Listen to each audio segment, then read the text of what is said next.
زكريا إذ نادى ربه نداء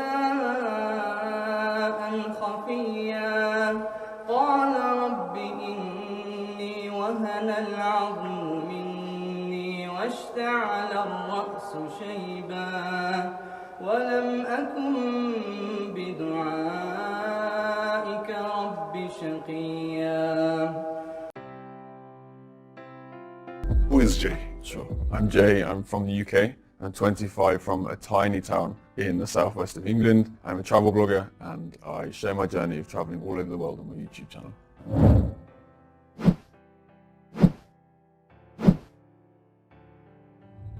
What is the aim of the Jay? Why are you traveling that much? I hopefully, inshallah, will change the negative perceptions about Muslims all across the world. I post on YouTube and my Instagram all the positive things about the culture, the food, the people, the way of life to hopefully change perceptions back in the UK. Back in the UK and America, perceptions about Muslims are incredibly negative and hopefully, inshallah, I will change that.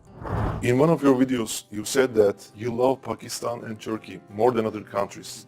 What is the reason for that? Why Pakistan and Turkey? I think I love Pakistan so much because, again, I never heard anything positive about this country. The main things I heard were terrorism and war and violence. And I went there and all of my expectations were beat. Everyone was so kind, so nice. The food was some of the best I've ever had in the whole world. And I felt such genuine love from these people. And the same with Turkey. Those two countries are my favorite because of the people, the food and the culture. I could talk about the mosques. I love the mosques here. I feel incredible here. And I took my Shahada in the Suleymaniye Mosque in Istanbul. So I think that's why I have such a connection to these two countries, especially Turkey, because Istanbul changed my life. It's where I took my Shahada. It's where I made the best decision of my life. Instead of eating cornflakes in United States or United Kingdom, Yes. you prefer to eat kebab in Turkey. Yes, ever. What was the most interesting thing that you have shocked when you visited those countries? Pakistan, Mexico, Turkey, Egypt. Start with Mexico, right? Sure. Mexico is completely different to any of the other countries I've been to. Muslims are not widely shown in the media or even on the streets. I only managed to visit one mosque when I was in Mexico City. So the thing that was the strangest for me in Mexico was not being able to meet so many Muslims. In Egypt, Pakistan, Turkey, United Arab Emirates, they are everywhere and I've made some of the best friends here. How did you hear about Islam for the first time? That goes back probably 20 years when we go back to the story of 9/11. The first time I heard about Islam in a very negative way. And if we're talking more of a positive thing, I learned about Islam probably 3 years ago from traveling, meeting these people, and then I really learned about Islam when I read the Quran last year during lockdown. How did you perceive Islam before you became a Muslim? Did you have any prejudice? Yes, I had very negative perceptions about Muslims. Especially there was many attacks in the UK from extremists, and the media has a very good way of making that stereotype to 2 billion people when it's just a handful of bad people making those choices. I would cross the street if I saw a woman wearing a hijab in London. That's how bad my mind was affected by the media in the UK, because I didn't give myself the opportunity to really learn what Islam was about. And thankfully over the past 3 years I've really learned and discovered exactly what Islam is, and that's the religion of peace. What was the thing that made you interested in Islam? Originally, it was meeting the people when I traveled. I rarely traveled to Muslim majority countries, and I went to Istanbul, thankfully 4 years ago. And then I decided to actually go to Iraq in September 2019, and that completely changed my perceptions and made me want to research more about the positivity of Islam. I went to Iraq for the first time when I was 22, 23. So you met some good people who were Muslims? Yes. So you were interested in Islam? So I was interested, and then I gave myself the time to really research and discover the true Islam away from the media in the UK. How did you feel when you first took the Shahada? The most immense sense of happiness and peace. And I don't think I've come to a point where I've been so happy and so alive. It was the best feeling in the world. So before I entered the mosque, I was an atheist. My life didn't have much meaning. I didn't believe there was a creator. I thought after death, that was it. And once I entered the mosque and I took the Shahada and I took those words and I said those words. I was so happy and I felt like my life went from black and white to color. It was the best feeling in the world. What was the reaction of the people around you? So happy. They were clapping, they were smiling. People inside the mosque were watching and they heard and they were clapping and were so happy for me. What was the reaction, especially your family, your mom, your dad, your sister, your brother? Thankfully, I have the most supportive family and supportive friends in the world. So I told my sister first originally. So I actually opened Snapchat. I was currently in Istanbul and I just directly messaged my sister first. I said I became Muslim and her reaction was so good. She then FaceTimed me and showed her elated happiness for me. I just can't understand why she's doing this. It's not a good positive thing for them because the image of Islam is not good for them, I think. It's not good. So what's the reason that she becomes happy? Because she's seen my work, she's seen who I've met, and she's heard my stories. And now I've taught them not to realize that the media is wrong. Like, the media is so wrong. They've now learned to take my videos, my stories, and my ideas as the truth rather than the media. What about your mother, your dad? Yeah, so my dad actually left when I was 1. He moved to Australia, so I haven't actually had contact with him. He doesn't know to this day. But my mum, I called her and I told her over the phone. I actually made a video about that and her reaction. It took me 3 times to actually call her and for her to pick up, and my nerves were...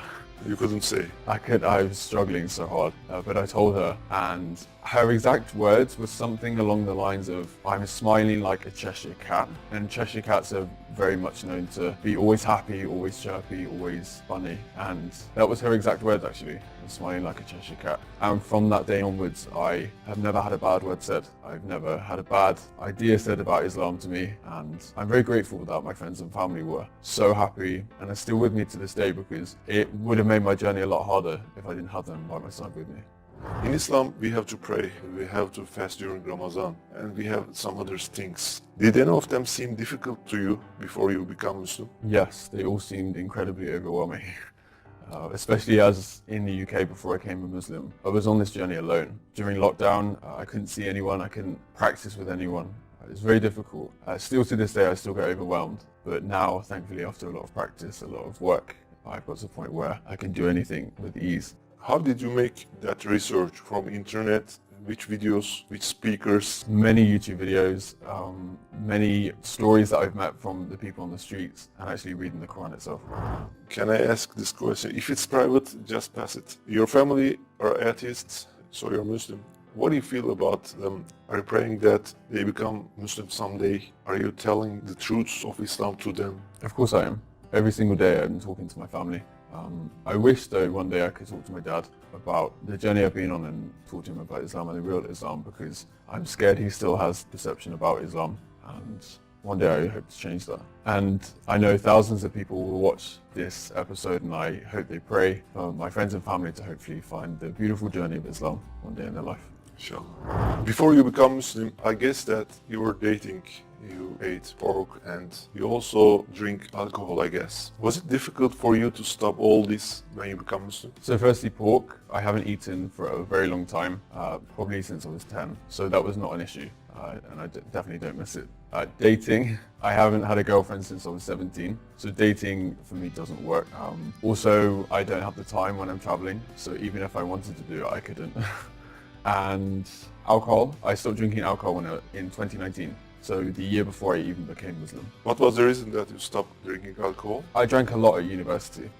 At university in the UK, it's very much a student culture to drink almost every day, have parties and celebrate reading one text paper. But yeah, I stopped after because it's not a healthy lifestyle. So I was also vegetarian for a year and a half actually, and thankfully I discovered halal meat, which I'm so thankful for, especially here in Turkey. The food is incredible. You have a YouTube account and Instagram account, and you're popular. I guess that you have messages who wants to date with you. Am I right? Yes, every single day. What is your reaction to them? I don't reply, or I block, because people shouldn't be asking me that. And I also get messages from women and girls' mums, emails and Instagram messages and comments on YouTube asking me to marry their daughter, and I definitely do not reply to them. And also, I don't plan to get married in the near future, especially in the next 2 or 3 years. There's so much of this beautiful Muslim world that I have to discover and more incredible people I have to meet. So until I'm maybe 29 or 30, I do not plan on getting married. There's so much I need to discover, learn and explore.